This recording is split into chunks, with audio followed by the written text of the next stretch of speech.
اس case میں supreme Court of Pakistan نے یہ ہولڈ کیا کہ کوئی بھی جو جرگہ ہے اس کی کوئی حیثیت نہیں ہے یا اس کے پاس کوئی پاور یا اتھارٹی نہیں ہے کہ وہ بچوں کی کسٹڈی کے حوالے سے کوئی فیصلہ کرے، اور نہ ہی وہ اس حوالے سے مدر کو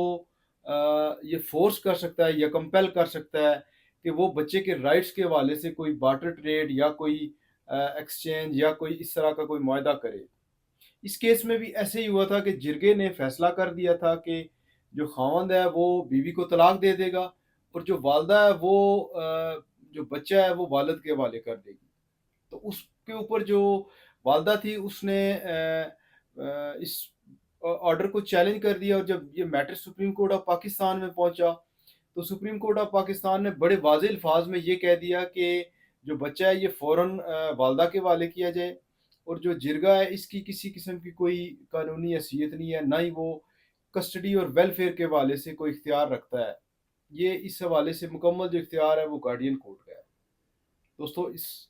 گارڈین لاء کے حوالے سے کسی قسم کا کوئی کوشچن ہو تو آپ مجھے رابطہ کر سکتے ہیں۔ Thank you. اللہ حافظ۔